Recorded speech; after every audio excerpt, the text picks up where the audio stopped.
Hi, Kaelia! Alam niyo ba kung saan punta natin today?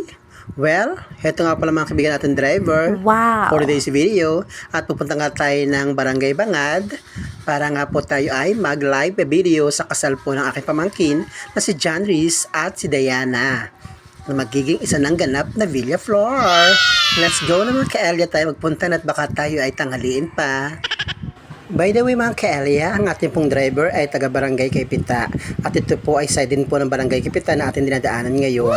At napagalaman ko mga Kaelia na si Kuya po ay may isa ng anak at talaga napakasipag po niya sa trabaho ng habal-habal para po sa pamilya. Nice! At napansin ko rin mga Kaelia na pogi pala si Kuya sa malapitan. Shortcut natin mga Kaelia, andito na po tayo ngayon sa kasalang John Reese and Diana Villaflor. O di mga Kaelia, ito po ang kanyang mga ninong at ninang at nakakita niyo naman na naaktuhan natin silang nagmamano na sa mga ninong at ninang bilang pasasalamat at paggalang sa kanilang pagdalo at pakikiisa sa pagganap ng kanilang kasalang ngayong araw. Yes! Kita-kita niyo naman kung gaano kagalang aking pamangkin at kanilang bago na pangasawa sa kanilang mga ninong at ninang. O diba? Ito po ay sa court po ng Barangay Bangad, Binangonan, Rizal mga Kaelia. At as you can see po, talaga po namang ang mabait po na nakuha ninong at ninang po ng aking mga pamangkin. Kaya po talagang enjoy lang po ang lahat sa nagaganap na kasalan today. O diba? Heto po yung magulang ni John Reese, si Salver and Michelle Villaflor. At sa kabilang side po naman ay ang magulang ng babaeng kinasal na si Diana. At ito po ang kanyang mga magulang. While sa kabila po ay busy po sa picture taking. Yan po mga Kaelia.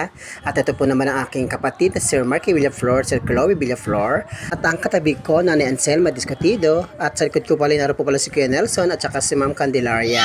Ito mga Kaelia. Kaya po talaga ako'y nagulat dahil po pala narito pala si Ma'am at saka si Kuya Nelson sa ating likuran. Diba? Ito po sa Ate Lota. Yan po aking kapatid mga Kaelia.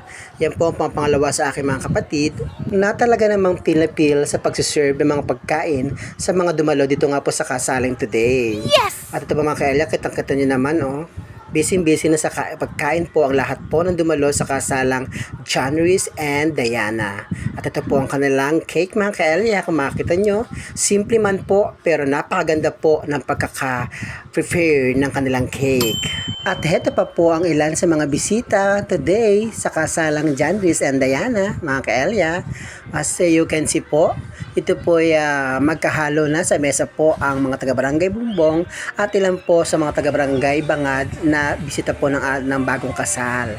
Nakita niyo po mga Kaelia. At as you can see mga Kaelia ay napakaraming po talagang tao today dito sa covered court po ng Barangay Bangad. At ito pa po mga Kaelia, pakita ko sa inyo na talagang napakadaming tao po. Ayan po, di ba nakita nyo? Nice! Diba? Punong-puno mo yung court mga Kaelia sa kasalan ng aking pamangkin.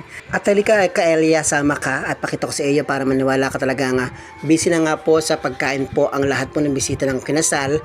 At ito nga po mga Kaelia, at habang busy nga pong kumakain nga po ang mga magulang po ng kinasal, ay busy na po naman mag-asawa po sa paghahanap buhay para po sa panibagong buhay na kanilang tatahakin. Kaya po talaga pong usong-uso po talaga ngayon sa mga kinakasal po na di po mawawala ang sabitan. Yes! And that's all mga Kaelia. Bye-bye!